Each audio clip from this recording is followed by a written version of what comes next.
Assalamualaikum warahmatullahi wabarakatuh. Apa kabar Bolo Mojopahit dimanapun Anda semuanya berada? Semoga hari ini kita semuanya masih diberikan kesehatan, keberkahan, keberlimpahan, keberuntungan, dan juga kebahagiaan. Oke, nah untuk hari ini senang sekali kami masih bisa menyapa panjenengan semuanya bersama dengan Galeri Bumi Mojopahit, gudangnya pusaka berkualitas. Oke sobat semuanya, untuk di hari ini kita sudah siapkan satu buah pusaka istimewa yang akan kita ulas untuk di video kita kali ini. Betul ya Mas Tani ya? Ya, benar sekali. Ini adalah sebuah pusaka istimewa, yang mana pusaka ini memiliki dapur yang bisa dibilang agak langka ini. Oke. Berarti langkahnya ini dari jenis dapurnya ya? Ya, benar sekali. Ini dari jenis dapurnya tergolong dapur yang langka. Nah, coba kita akan melihat seperti apa wujud dari pusakanya.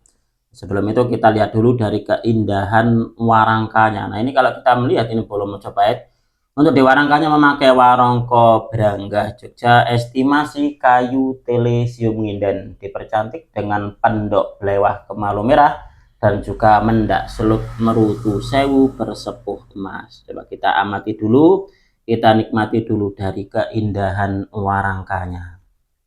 Oke, sudah sangat indah sekali untuk di warongkonya, sangat bersih.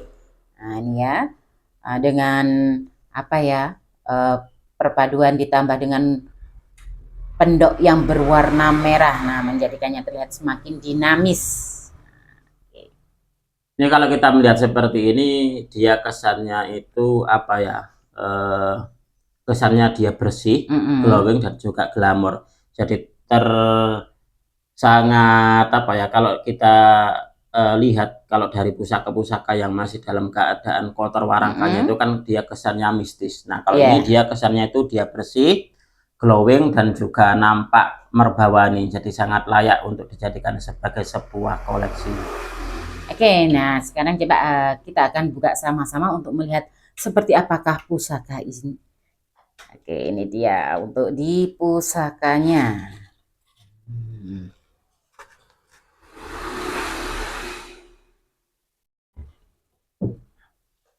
Nah ini ya Bolo ya untuk pusakanya. Nah, seperti ini luar biasa sekali nih. Nah ini untuk dapurnya sendiri, ini dari dapur Korowelang ya Mas Tony ya. Seperti dapur sebuah pusaka tombak ya. Ya, ini adalah dapurnya, dapur Korowelang. Dan kalau kita melihat untuk di bilatosan ajinya masih tergolong utuh dan juga masih tebal. Kalau kita melihat untuk di pamornya sendiri, dia mengikuti dari look pusakanya. Jadi mungkin kebanyakan dari Bolo Mojopahit mungkin juga melihat dari pamor Sodolanang. Nah, ini adalah pamornya pamor Sodolanang.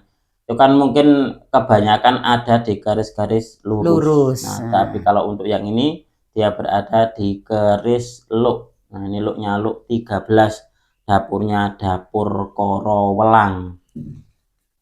Silakan diamati dan dinikmati dari keindahan bilah pusakanya. Mungkin bisa ditunjukkan dari sisi tajamnya, bahwasanya pusaka ini masih tebal. Nah, ini untuk dari sisi tajamnya, Bolo semuanya bisa melihatnya ya. Nah, ini ya. Nah, seperti yang dikatakan Mas Tony bahwasanya untuk di pusaka ini masih tebal ya untuk dibilahnya. Nah, Korowelang ini adalah singkatan dari perkara piweling dan juga piwulang yang memiliki makna sebagai nasihat atau ajaran untuk mengingat kita bahwa waktu atau kolo tidak akan pernah bisa kembali, agar kita tidak terlena dengan waktu yang selalu menggerogoti usia kita. Pesan yang tersirat adalah untuk mengingatkan agar kita memanfaatkan waktu di dunia yang hanya sebentar ini untuk sesuatu yang bermanfaat dalam bentuk ibadah pada Tuhan, seperti ajaran dari para leluhur. Dan pusaka dengan dapur Korowelang ini dipercaya memiliki tuah untuk kewibawaan dan jiwa kepemimpinan, serta menangkal segala macam halangan dan rintangan yang menghadang. Jadi kalau kita melihat dari filosofi dan juga tuahnya ini tadi, berarti untuk di pusaka dapur Korowelang ini kok kayaknya sangat cocok dimiliki oleh mereka yang berprofesi sebagai seorang pimpinan, seperti itu. Nah, lalu kita lanjut untuk di pamornya. Ini adalah pamor sodo lanang atau sodo saler. Artinya adalah lidi sebatang atau sebatang lidi sesuai dengan bentuknya yang hanya berupa satu garis lurus seperti lidi. Nah, ini. Soto lanang sendiri adalah sebuah lidi dari pohon aren yang jatuh hanya satu batang saja. Lidi ini diyakini memiliki kekuatan gaib, bisa digunakan untuk mengusir gangguan makhluk halus. Dan pamor soto lanang dalam pusaka ini berbentuk garis lurus dari pangkal sampai ujung. Ini melambangkan sebuah harapan atau cita-cita tanpa rintangan. Pesan lainnya adalah bahwa dalam kehidupan kita hendaknya senantiasa menempuh jalan yang lurus atau jalan kebenaran. Pusaka pamor sodo lanang ini dipercaya memiliki tuah untuk membantu mempermudah pemiliknya meraih cita-cita, kewibawaan, kepercayaan diri, dan keteguhan iman, serta sebagai ikhtiar sarana tolak balak. Wallahu alam bishawab. Nah, itu adalah tuah dari pamor dan juga dapurnya ini bolo. Nah, kalau Bolo Mojopahit ini mempunyai sebuah pamor seperti sodo lanang, tapi dia berbelok dari sebelum ke ujungnya dia berbelok. Itu kalau dalam pengetahuan Tosan Aji saya namanya bukan sodo lanang, tapi pamornya nerjang landep. Nah, kalau sodo lanang itu harus menuju ke puncaknya.